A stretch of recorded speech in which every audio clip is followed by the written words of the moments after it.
Bonjour et bienvenue dans le podcast Démesuré, votre dose de boost entrepreneurial pour bien vivre l'entrepreneuriat au quotidien. Je m'appelle Marjorie Estevenet, je suis ancienne gestionnaire de clientèle en banque. Il y a quelques années, je me suis échappée des agences bancaires pour vivre librement, me réaliser à travers ma créativité et devenir ce dont j'avais toujours rêvé, chef d'entreprise sur le web. Aujourd'hui, je ne regrette pas du tout cette prise de risque tellement je me sens épanouie et accomplie puisque depuis mai 2020, j'accompagne les femmes entrepreneurs à passer à l'action pour pouvoir communiquer de façon stratégique et authentique pour vivre sereinement de leur business avec efficacité. Grâce à mon profil multipotentiel, mi-stratégique, mi-énergétique, avec mon programme signature Manifesting Magic, j'offre à mes clientes une aide et un soutien global dans leur aventure entrepreneuriale digitale. Dans ce podcast, vous ne trouverez pas de la magie, des miracles, mais un vrai partage d'expériences, de connaissances, sans faux semblant, tout dans la vérité, la réalité, l'honnêteté. Et dans chaque épisode, je vous parle de business, de stratégie, de marketing, mais aussi de mindset, de développement personnel, d'intuition, de créativité et de spiritualité. Donc installez-vous confortablement et bonne écoute de l'épisode du jour. Je suis super heureuse de vous retrouver aujourd'hui dans cet épisode où on va parler de créer du contenu. Est-ce que c'est un enfer ? Pas avec la bonne méthode. Je vais vous montrer comment on peut créer un mois de contenu en une journée avec un plan d'action Canva Express. Donc si vous vous sentez débordé par la création de contenu, que vous passez des heures à vous demander quoi faire, à bidouiller des visuels qui ne ressemblent à rien, stop. Arrêtez-vous et aujourd'hui, je vous explique tout grâce à une méthode simple, rapide et efficace. Et petit spoiler, ça ne veut pas dire que tu vas bâcler tes posts. Au contraire, avec la bonne méthode et Canva comme allié, tu peux avoir un contenu visuellement attractif, impactant et stratégique, tout ça en un temps record. Alors prends des notes parce qu'à la fin de cet épisode, tu sauras exactement comment organiser tes contenus visuels et textuels en une seule journée sans stress ni perte de temps. Et d'ailleurs, si tu veux aller encore plus loin dès maintenant et enfin maîtriser la création de contenu de A à Z sur Instagram, je te parlerai de Visibility Code à la fin de cet épisode de podcast. C'est mon programme ultra complet qui mêle la forme avec ma formation Canva pour les entrepreneurs et le fond avec ma formation Insta Impact qui nous permet semaine après semaine de déterminer ton client idéal, ses besoins et la création de contenu que tu dois faire pour augmenter ta visibilité et ton nombre d'abonnés pour répondre à ce qu'il attend tout simplement. Alors déjà, on va voir pourquoi tu galères autant à créer du contenu. Avant de plonger dans la méthode, moi je veux vraiment que tu puisses faire un petit check-up. Est-ce que tu te reconnais dans ce que je vais te partager là ? Peut-être que tu te retrouves la veille de tes publications de contenu à te dire « Merde, j'ai rien posté cette semaine et du coup demain il faut absolument que je poste ». Est-ce que par exemple tu ouvres aussi Canva et tu passes 2 heures à chercher l'inspiration et finalement tu ne publies rien ? Est-ce que ton feed Instagram ressemble un peu à un patchwork sans identité visuelle reconnaissable et que tu as honte d'envoyer vraiment des prospects sur ton compte ? Ou peut-être que ton contenu n'attire pas les bons clients, que tu te retrouves avec des abonnés qui sont finalement tes concurrents et que tu te demandes tout simplement pourquoi ça ne convertit pas. Bonne nouvelle, le problème ne vient pas de toi, mais d'un manque de méthode. Tu n'as pas de processus clair, pas d'organisation, tu sais pas utiliser peut-être Canva de manière stratégique pour ton business. Ce qu'il te manque là, c'est un vrai système pour venir structurer ta création de contenu que je vais te donner tout de suite. Voilà mon plan d'action Canva Express pour créer un mois de contenu en une journée. La première étape, ça va être de préparer le terrain. Je mets environ 1 heure à faire ça, c'est-à-dire que je détermine déjà mon thème sur lequel je vais vouloir parler. Et à partir de ce thème, je vais définir 3 à 5 piliers de contenu à l'intérieur qui sont en fait des sous-thèmes que je veux traiter à l'intérieur de mon grand thème. Ça peut m'arriver aussi dans cette étape, maintenant que moi ça fait 5 ans quasiment que je crée du contenu au quotidien sur les réseaux sociaux, de faire du recyclage malin. C'est-à-dire que je vais chercher dans mon Notion, dans mon calendrier éditorial, des listes de contenus qui ont déjà performé, qui ont déjà montré qu'ils pouvaient être impactants pour ma communauté et comment en fait je vais pouvoir les remettre au goût du jour dans mon énergie du jour pour les amener au prochain niveau et pour retrouver encore plus de visibilité grâce à lui. Ensuite, je vais regarder tout ce qui est date clé pendant le mois. Par exemple, chez Marjographie, je vais pouvoir regarder quand sont mes lancements de formation, est-ce que j'ai des ateliers Boost qui sont prévus, est-ce que j'ai une cohorte qui termine aussi. Bref, je vais regarder ce qui va être important. Pour ce qui est de Madame Tournesol, mon entreprise de création artisanale où je fais des créoles interchangeables avec des pampilles en argile polymère, là je vais plutôt fonctionner avec les tendances du moment, la saisonnalité et donc les fêtes commerciales. Donc j'ai un calendrier avec ce que je veux faire comme collection par rapport aux différentes fêtes.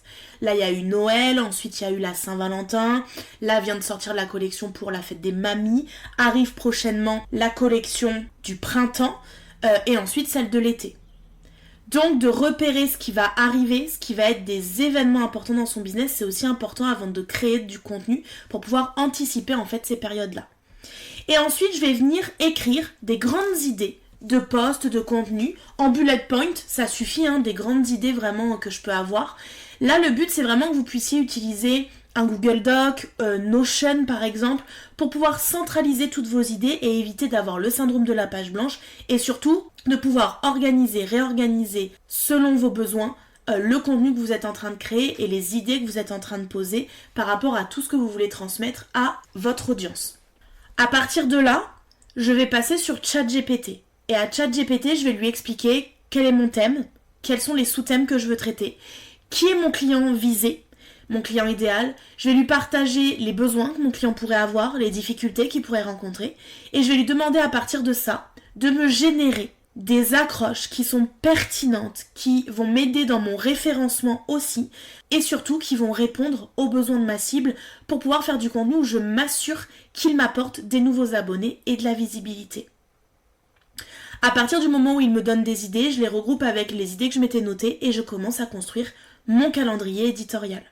Le calendrier éditorial qui va me permettre tout simplement d'organiser et d'anticiper mes périodes de création de contenu, mais aussi mes publications de contenu pour m'assurer d'être toujours présente de manière constante et régulière. La deuxième étape, c'est lorsque je viens créer mes visuels sur Canva. Donc là, pareil, c'est environ 1 heure où je me dédie à noter toutes mes accroches du mois dans l'ordre des visuels de mon feed pour qu'ils soient en feed damier aujourd'hui, avec un jour sur 2 une photo en fond ou alors un aplat de couleurs dans ma palette couleurs de mon identité visuelle. J'ai une méthode ultra rapide avec Canva, je me suis créé un template adapté dans les bonnes dimensions en Instagram 4/5e pour tout ce qui va être post et carrousel. Et j'ai un template aussi en format story pour tout ce qui va être reel, vidéo, couverture de reel, couverture de live ou alors tout simplement mes stories. J'ai donc plusieurs variantes, mais mes modèles, mes couleurs restent toujours les mêmes. Le but, c'est vraiment d'avoir une harmonie visuelle dans toute notre communication pour que les gens nous reconnaissent. Et ensuite, je vais faire attention à avoir une mise en page qui est efficace, puisque une personne va s'arrêter sur ton contenu si la première page qu'elle voit ou alors la deuxième lorsque c'est un carrousel, soit optimale pour attirer son œil, attirer son attention, faire en sorte que la personne s'arrête et ait envie de rester sur le contenu. Donc ça demande à structurer nos posts avec une hiérarchie d'informations, titres, sous-titres, la grosseur de certains textes, peut-être la mise en évidence de certains mots avec des effets de texte dans Canva. Le but, c'est qu'il y ait une personnalisation par rapport à ta palette couleurs, aux polices d'écriture, à tout ton branding. Tout doit être vraiment aligné et cohérent par rapport à ce que tu veux transmettre. Donc moi ici, dans cette partie-là, mon petit secret, c'est juste d'avoir un dossier Canva avec tous mes templates qui s'appellent template-story, template-carousel, template-post, template-feed. Et comme ça, en fait, je ne fais que dupliquer à chaque fois et je ne perds pas mon temps à repartir de zéro à chaque fois que je dois créer quelque chose de nouveau. Et donc, je viens adapter les choses ensuite en un clic et juste avec des copier-coller. Donc ici, fini la perte de temps. Le but, c'est vraiment d'être dans l'optimisation du temps que l'on passe à faire du contenu, à créer du contenu pour les autres, parce qu'en effet, ça peut vite nous submerger et aussi nous dégoûter, disons-le. Moi, je rencontre beaucoup d'entrepreneurs, et peut-être que tu en fais partie, qui se sont dégoûtés de la création de contenu, qui se disent que finalement, ça leur prend trop de temps, c'est chronophage, ça leur demande de trop réfléchir, etc., etc. Aujourd'hui, on a quand même beaucoup d'outils qui sont à notre disposition pour optimiser cette partie-là.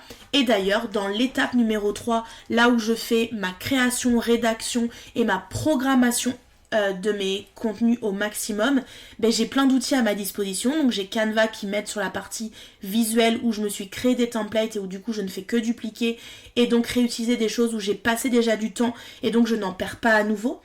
MetaSuite Business qui me permet de programmer mes posts créés sur Canva directement.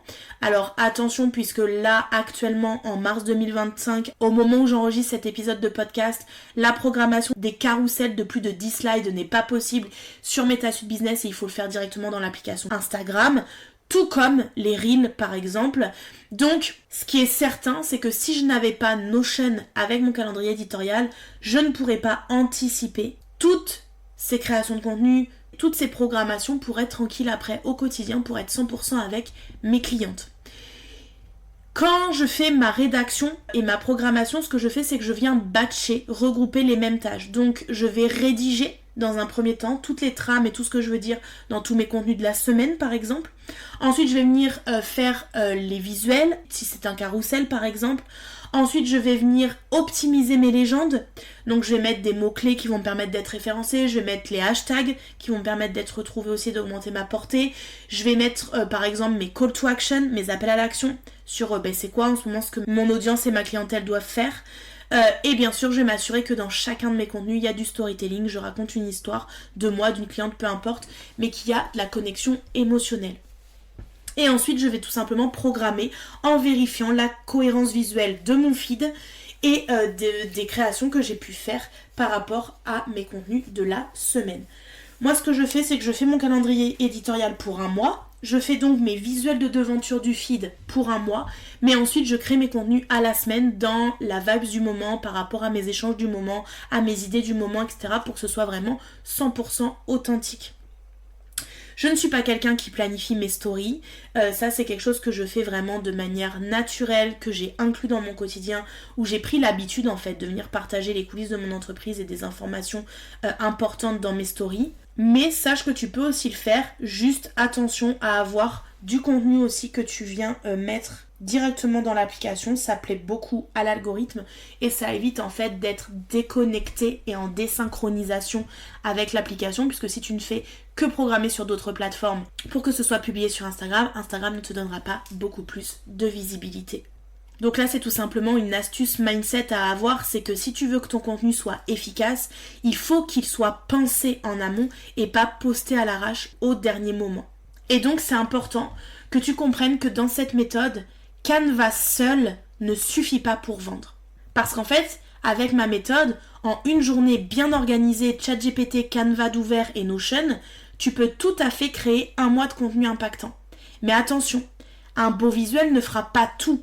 Tu peux avoir le plus beau feed Instagram, si ton message il est creux, ou il est mal structuré, ou il répond pas à des besoins de ton client, ça ne vendra pas. Et c'est d'ailleurs exactement pour ça que j'ai créé Visibility Code. Parce que la forme et le fond sont indissociables. Dans Canva pour les entrepreneurs, j'enseigne vraiment comment avoir une identité visuelle forte, professionnelle, alignée avec notre marque. Et du coup à optimiser son temps de création visuelle de nos contenus pour que ça accroche les gens, qu'ils restent sur notre compte. Et dans Insta Impact, j'apprends comment on structure son message, comment on engage son audience, comment on vend aussi sans forcer. Et donc j'ai vraiment créé avec ces deux piliers-là, Visibility Code, qui est une méthode complète qui nous permet de créer du contenu qui attire les gens, qui convertit les gens et qui vend pour nous tout en économisant du temps. Donc si tu as envie toi aussi de prendre le contrôle de ton contenu, je t'invite à rejoindre Visibility Code qui a ouvert ses portes cette semaine et qui les refermera pour les prochains mois le 9 mars à 23h59. Donc il te reste quelques jours pour me retrouver, pour enfin maîtriser la forme mais aussi le fond de tes contenus et d'arriver à attirer les bonnes personnes pour pouvoir vendre tes produits ou tes services. Merci à toi d'avoir écouté cet épisode de podcast jusqu'à la fin. Si cet épisode t'a plu, n'hésite pas à le partager autour de toi et laisse-moi un commentaire et 5 étoiles. Ça me motivera à te préparer plein d'autres épisodes inspirants pour la suite. Et d'ailleurs, on se dit à la prochaine pour un nouvel épisode, rien que pour vous, mes ambitieuses.